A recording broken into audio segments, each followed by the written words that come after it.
Hello, I'm Carrie Dara with Grow Cedar Valley. I'd like to welcome you all for joining us at our webinar today, which is a really exciting bucket of information that you need to know about and that we're really excited to share about our Economic Inclusion Summit that's coming up next week, October 8th. So I'd first like to introduce our guests, so I'd ask them to introduce themselves, please. So Will, would you go ahead? Absolutely, thank you, and welcome everyone, and thank you for joining us. I'm Will Frost, and I'm the director of talent development at Grow Cedar Valley, and I'll pass it over to Gwen now. Hi, I am Gwen Berry. It's both my honor and my pleasure to serve as the Chief Diversity Officer at the University of Northern Iowa. Very good. Thank you both for being here. Before we get started on the event, I think it's important to really have a nice conversation about the importance of economic inclusion. And so that's what Grow Cedar Valley is calling this important information. Other organizations may call it diversity and inclusion, equity and inclusion. It's all of those things. But economic inclusion for us is about how can we strengthen our business economy with making sure our workforce is available and ready, and our companies can depend on looking to a real viable workforce in the Cedar Valley, and that includes everyone. So Gwen, why don't you share a little bit about the importance of economic inclusion? That is one of the things, Carrie, that I absolutely love about Grow Cedar Valley, that is a mission, and it's important to the organization because in the Cedar Valley, we have absolutely allow every single one of our members to have the opportunity to contribute to our economy. They have to have that opportunity. What studies have shown, and it never fails, every single time this happens, when you have high unemployment, what you will also have is high crime. When you allow people to participate in the economic engine of a city, of your town, crime goes down. So just by allowing people to be a part of the economy, there's a pride that goes with it.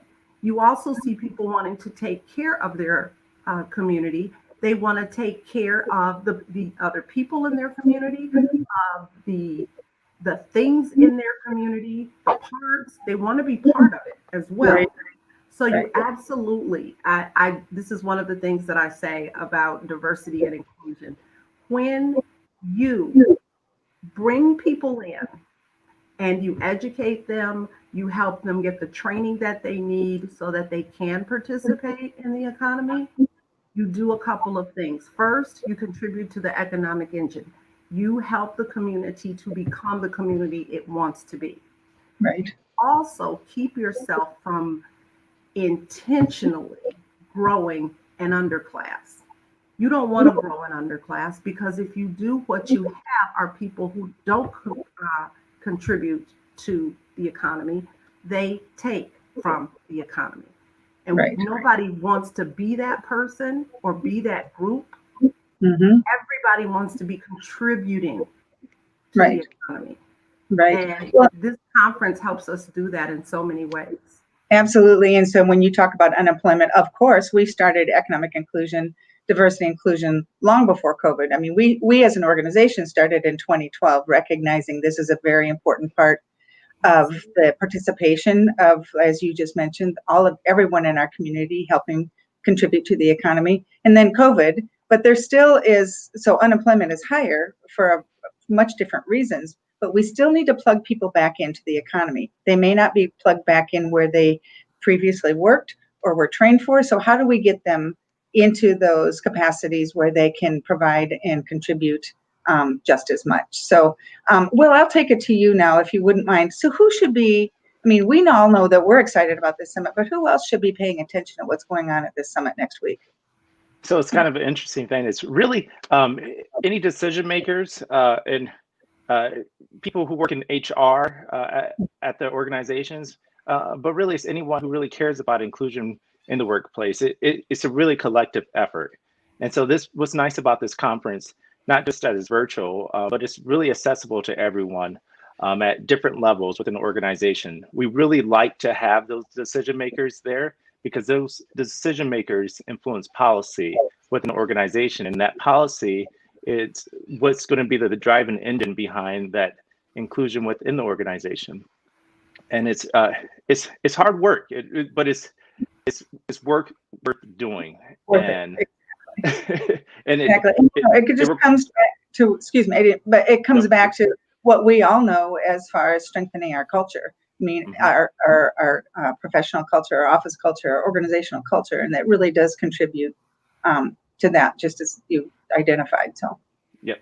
And so it requires that we do things a little bit differently and more open. And so this conference is really an extension of that, and it kind of bridges the gap between last year, which was Brave Spaces. So that's having those controversial conversations and handling those situations with civility.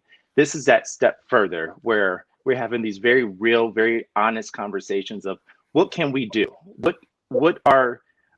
the next move? How can our organization move that needle and move from discussing it from an academic standpoint to a practical standpoint? And so we want everyone who's able to attend.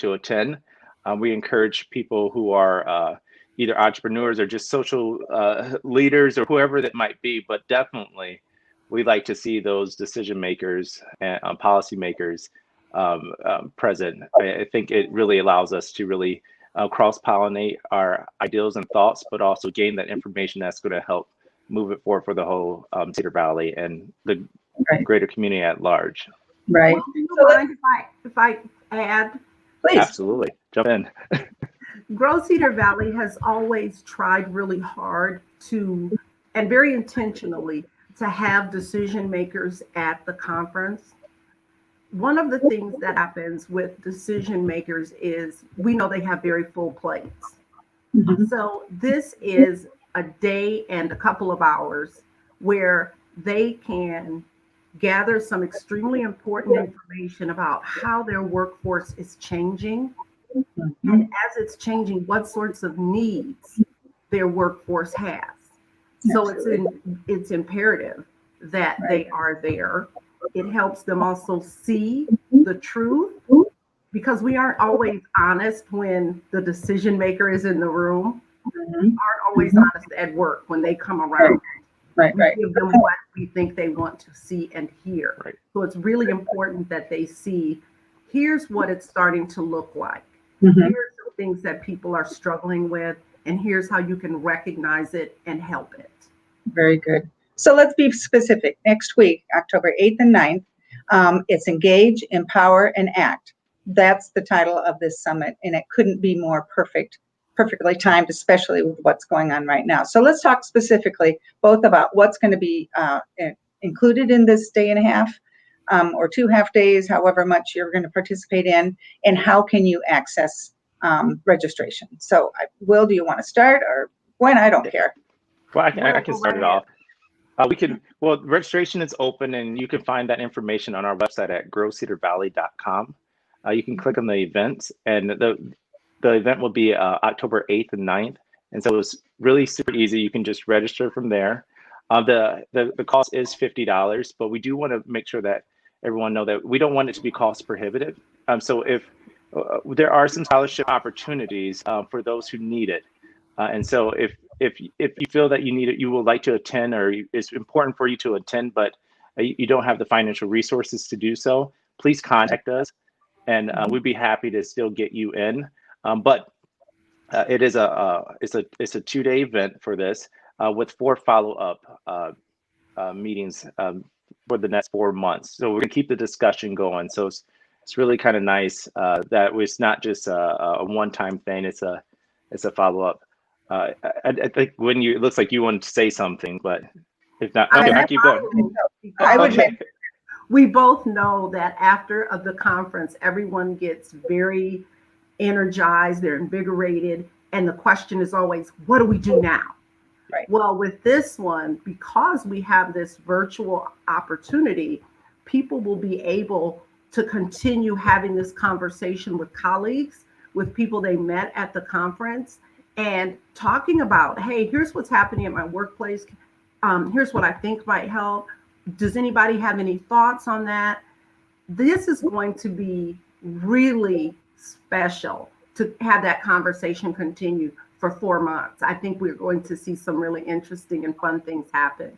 That's really good input. And so while you say it's a 2-day conference, it's actually like a day and a half. So on October 8th, it runs between 1 and 3 p.m. in the afternoon. And you can see what's exactly included in that piece of the agenda by getting on growcedarvalley.com and looking at the agenda.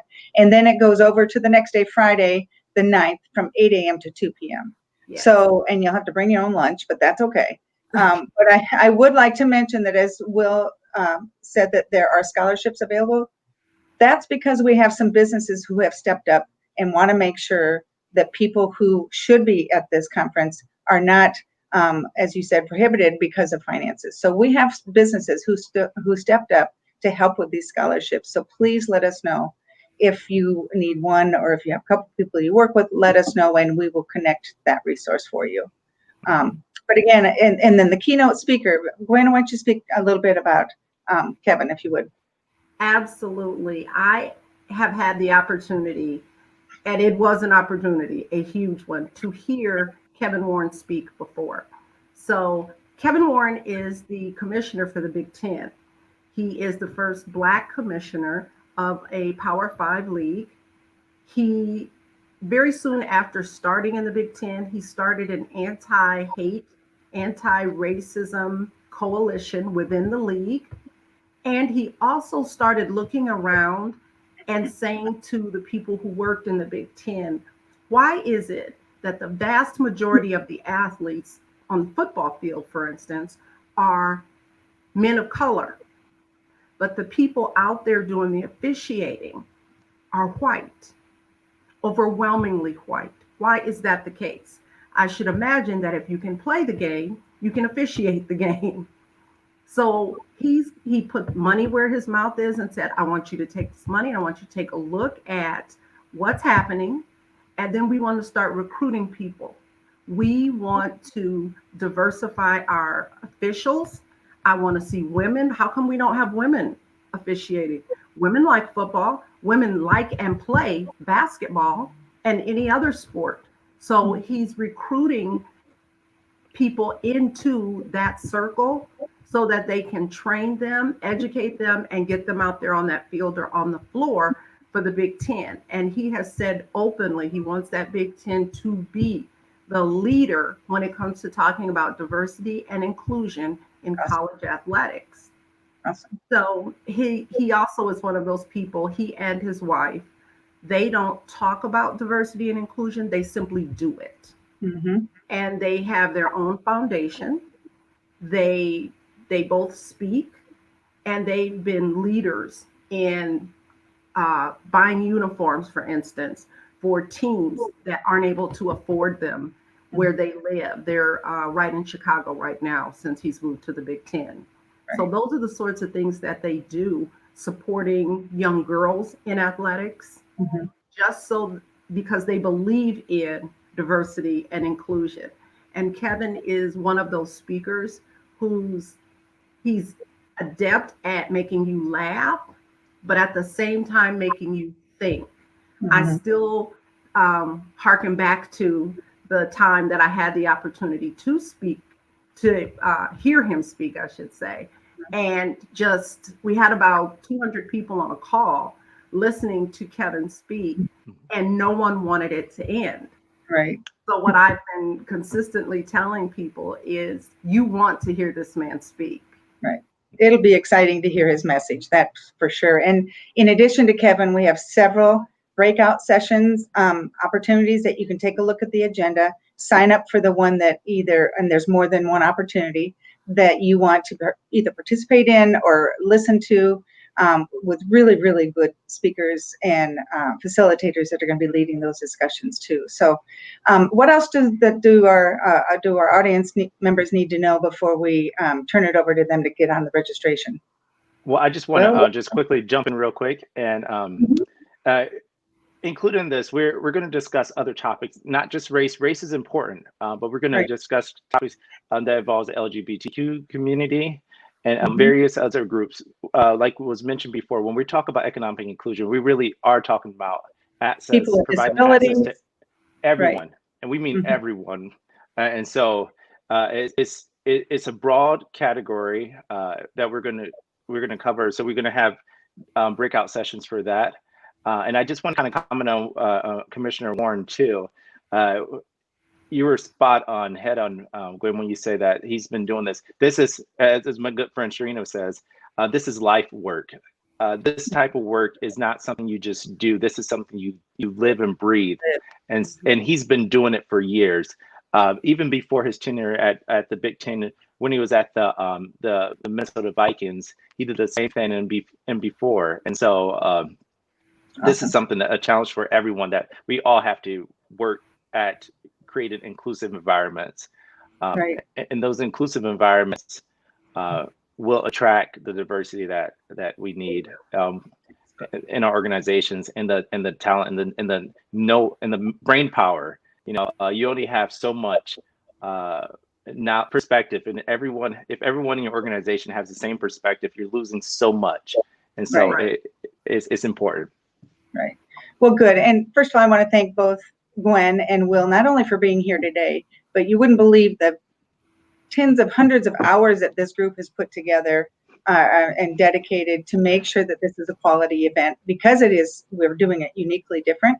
But the first meeting we had, there was so much energy on the screen, not in the room, but on the screen, and excitement about how this could be the new norm as far as us moving forward and how we communicate on really important issues. So thank you both for, again, being here today to help get people registered and signed up. And again, as Will said, you go to growcedarvalley.com/conference, or just go to growcedarvalley.com and scroll on our website, and you'll see events, and you can sign up and let us know through that website if you need help with the registration at any time. So I want to thank you again. All of you who are watching this either at the moment or on a recorded message, we'll see you next Thursday, because these are really exciting times, and this is exciting information that we all want to participate in. So thank you very much. Thank you. Thank you.